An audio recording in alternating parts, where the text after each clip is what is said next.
All right, so first thing that you need to know when we're talking about shapes is the tick marks, because we're about to draw a big old diagram that's going to have a lot of markings on it. I want to make sure that you understand what each one of those mean.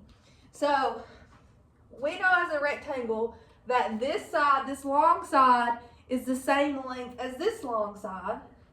This short side is the same size as this short side. So in order to mark that in math, you have to give it a tick mark. So a straight line across, let me change the color of that. A straight line across means that this line and this line are the same. They're congruent. They're the same size.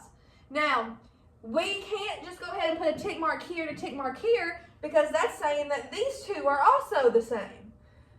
We have to distinguish these guys different from these guys. So that's when they put two tick marks. Okay? So two tick marks are the same size. These one tick marks are the same size. The next thing you need to know is about parallel lines. Parallel means that they go straight and they go on forever without touching. Think of like a road. The lines on the road, on the side of the road, those will go on forever and ever and ever, but they'll never touch. They'll never intersect. If we were to take this rectangle and we were to extend the line forever and ever and ever, and this line forever and ever and ever, they would never ever touch. So that means this line is parallel to this line. Now, are these two lines parallel, or will they eventually crash into one another? These lines are not parallel. They will eventually crash. But these two lines are parallel. They will go on forever and ever and ever and ever, and they will not touch.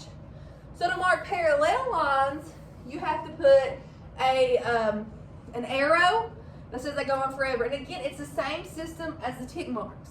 So this guy, this guy is parallel, you see my arrow, is parallel to this guy, this line over here. Those will go on forever and ever and ever, and they won't touch. And these two lines are parallel, but again, instead of just putting one, we have to go back and put two. Okay? So that's all the things you need to know before we get into the whole story about the quadrilateral family tree. Now, it's a little bit of a crazy story, so you're going to have to hang with me, and that's why I wanted to video this in advance before I left. So this is where you're going to get out your own piece of paper, and you're going to follow along with me. Okay? So here I got my piece of paper. Try to do it the same as me. Okay? The first thing we're going to write is there is a saying that goes on the top of your paper that helps us remember the order of the family tree. Okay?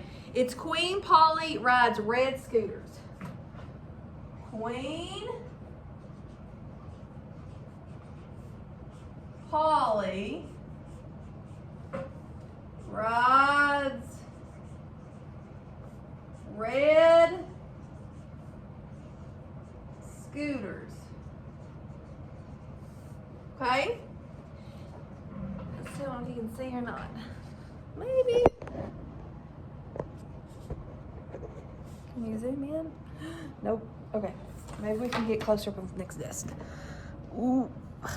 Maybe.